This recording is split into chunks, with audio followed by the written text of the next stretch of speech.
நீங்களாம் உருப்படுறதுக்கு உண்மையாவே வாய்ப்பு இருக்குதா?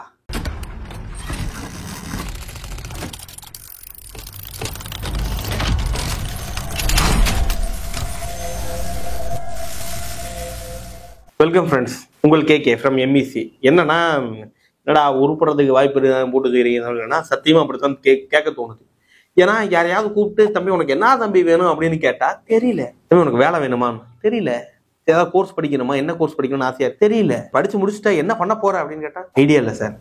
எப்படி ஒரு பையன் என்ன பண்றதுன்னே எந்த ஐடியாவுமே இல்லாம எப்படி ஒரு மனுஷன் உலகத்துல வாழ முடியும்னே தெரியலையே. உங்களுக்கு கோல் அப்படிங்கிறது ஒண்ணு இல்லாததான் பெரிய பிரச்சனை. கோல் செட் பண்ணுங்கடானா நான் ஏன்டா கோல் செட் பண்றேன்னு 4 பேர் கேக்குறாங்க. இந்த ஜென்சி எல்லாமே கொஞ்சம் அப்படிதான் இருக்கிறாங்க. நான் எதுக்கு கோல் செட் பண்ணணும்? கோல் செட் பண்ணி நான் அதுக்கு அடைய முடியலன்னா அது எதுக்கு நான் சஃபர் ஆகணும்? அதனால நான் கோலே செட் பண்ண தேவையில்லை அப்படின்னு ஒரு கும்பல். ஏன்னு கேட்கிறேன். நல்ல வீடு வாங்கணும் சார், நல்ல கார் வாங்கணும் சார், மாசம் ஒரு 2 லட்சம் ரூபாய் சம்பளத்துக்கு வேலைக்கு போகணும் சார், இப்படி ஏதாவது ஒண்ணு இருக்கணும் இல்ல.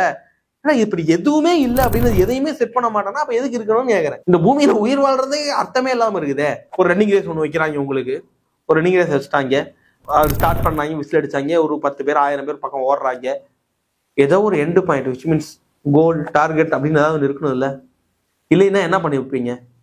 அப்படியே ஓட வேண்டியது. சந்தா எங்கெல்லாம் சந்து கிடைக்குது அங்கெல்லாம் பூந்து அப்படியே ஓடிட்டே இருக்க வேண்டியதுதான் கடைசி வரைக்கும், சாகிற வரைக்கும். அப்போ உங்களுக்கான கோல் என்ன அப்படிங்கறத நீங்க தான் கண்டுபிடிக்கணும். சரி, எப்படி சார் எங்களுக்கு கோலை நாங்களே செட் பண்றது? தம்பி உனக்கு என்ன பிடிக்குமோ அதான்டா கோலு. இது போய் யார்கிட்ட போய் கேட்கற? உங்க அப்பாட்ட, அம்மாட்ட, தாத்தாட்ட, பாட்டிட்ட யார்ட்டையும் கேட்க முடியாது. சரியா?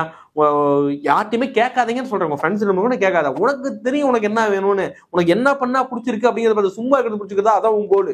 சரி, எனக்கு சும்மா இருக்கணும் தான் ஆசை. சரி தம்பி, சும்மா இருக்கணும்னா உனக்கு கடமைகளும் இருக்கு இல்லையா? அந்த கடமைகள்லாம் எப்படி முடிக்க போற அப்படின்னா அப்ப இந்த கடமைக்கெல்லாம் நான் ஒரு ஆல்டர்னேட்டிவா ஒரு வழி பார்த்துட்டுனா இந்த சும்மா இருக்கலாம் அப்படிங்கிறது உனக்கு வந்துடும்.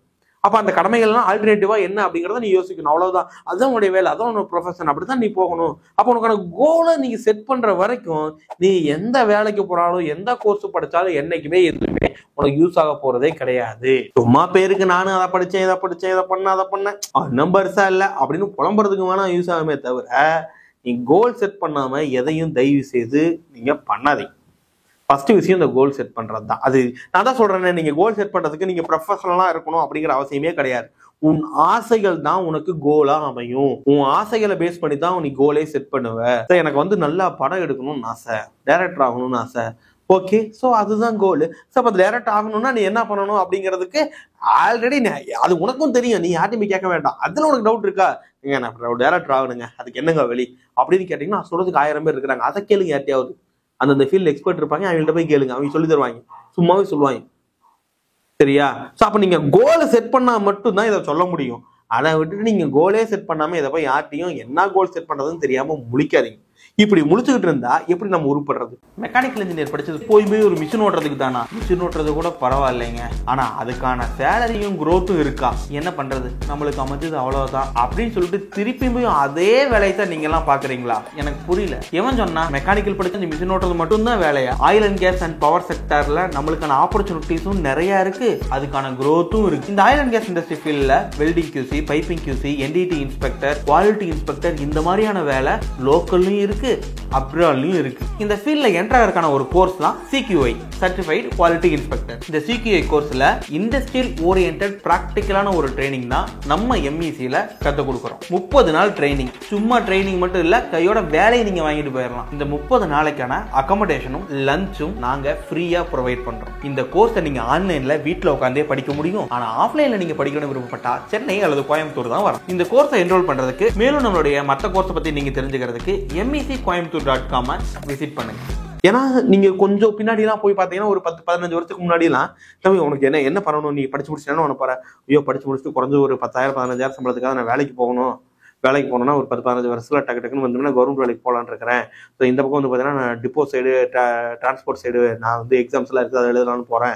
ஸோ இந்த பக்கம் பாத்தீங்க அப்படின்னா நான் ஒரு RTO அந்த மாதிரி ரேஞ்சில் போறேன். இந்த TNSTC அந்த குரூப் எக்ஸாம், Group 4, Group 2 எல்லாம் இருக்குதுல, அதுல எல்லாம் எழுத போறேன். ஸோ இப்படி எல்லாருக்குமே படிக்கிறவங்க எல்லாத்துலயுமே இருக்கும். எல்லாருமே பாத்தீங்கன்னா என்ன பண்ண போறேன்னா இப்படி ஏதாவது ஒண்ணு பண்ண போறேன், இல்ல நான் ஹையர் ஸ்டடீஸ் பண்ண போறேன், இப்படி ஏதாவது ஒண்ணு இருக்கும். ஆனா இப்புள்ள பசங்கள்ட்ட கேட்டா மட்டும்தான் தெரியலன்னு ஒரு பதில் வர்றது கொஞ்சம் பாவமாவும் இருக்குது, கோபமாவும் இருக்குது. ஏன்னா இது கூட தெரியலையே அப்படின்னு இருக்குது. ஏன்னா இதை கூட தெரிஞ்சுக்க முடியாம இருக்கிறாங்களே பசங்க அப்படிங்கிறது பாவமாவும் இருக்குது.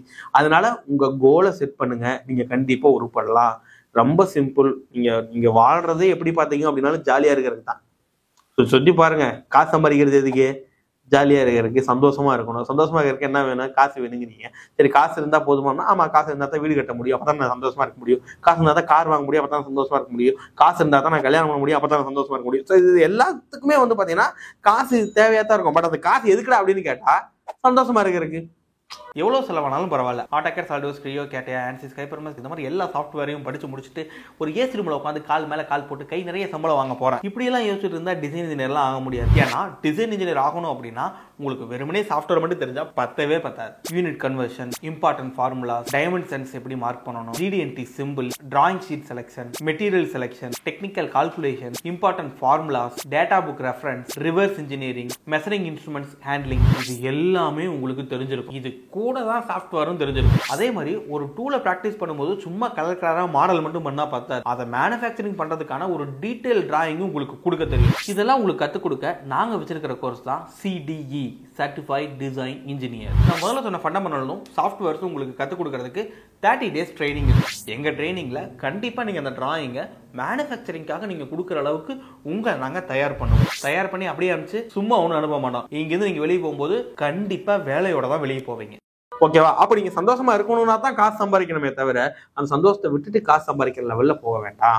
அப்போ நீங்க சந்தோஷமா இருக்கணும்னா எது பண்ணா உங்களுக்கு சந்தோஷமா இருக்கும் அதை ஃபிக்ஸ் பண்ணுங்க. அதை யோசிங்க, இப்பயாவது யோசிங்க. ஓகேவா? சார் நான் இதை பண்ணிட்டா எனக்கு போதும், நான் ஹாப்பியா இருப்பேன், சாட்டிஸ்ஃபைடா இருப்பேன். ஓகே, அதுதான். ஏன்னா இப்ப என்னன்னா ஒருத்தன் 50,000 சம்பளத்தை ரீச் பண்ணிட்டு சாட்டிஸ்ஃபை ஆக மாட்டான். ஒருத்தன் 30,000 சம்பளம் வாங்குவான். எனக்கு போதும், இங்க உள்ளூருக்குள்ள ஜாலியா இருக்கிறேன், இதுக்குமா எனக்கு வேற இடம் வேணும், ஜாலியா சந்தோஷமா இருக்கிறேன் அப்படின்வான். ஏய், அவன் 50,000 வாங்கினாடா, அவன் வாங்கிட்டு போறான், அவனுக்கு பத்தாது வாங்குறான், இன்னும் 1,00,000 கூட கேட்பான், போவான், எனக்கு பிரச்சனை கிடையாது, பட் எனக்கு 30,000 போதும் அப்படின்னு இருப்பாங்க. ஸோ காசு பாத்தீங்கன்னா உங்க சந்தோஷத்தை தீர்மானிக்காது. நீங்க எது பண்ணா சந்தோஷமா இருப்பீங்க அப்படிங்கிறது தான் உங்களுக்கு தீர்மானிக்கும். அதை ஃபிக்ஸ் பண்ணுங்க. அந்த டார்கெட்டை, அந்த கோலை அடையிறதுக்கு நீங்க இந்த பக்கம் ஒர்க்கோ, ப்ரொஃபஷனலோ, பிசினஸோ ஏதாச்சும் ஒன்று பண்ண வேண்டியது இருக்கும், அதை பண்ணுங்க. Set your goals first. Goal இல்லாம நீங்க ஃபுட்பால் பல மணி நேரம் விளையாண்டாலும், பல வருடங்கள் விளையாண்டாலும் பிரயோஜனம் இல்லை. So set your goal. அந்த கோல் உங்களுடைய ஆசையிலிருந்து எடுக்கப்பட்டதா இருக்கணும். அப்படி எடுத்தீங்க அப்படின்னா நீங்களும் உருப்படலாம், உங்களை சுற்றி இருக்கிறவங்களையும் நீங்களே உருப்படவும் வைக்கலாம். அவ்வளோதான். அதனால நீங்க உருப்படத்துக்கு வாய்ப்பு இருக்குதா இல்லையான்னா கோலை செட் பண்ணிட்டீங்கன்னா கண்டிப்பா உருப்பட்டுருவீங்க, இல்லைன்னா கஷ்டம்தான்.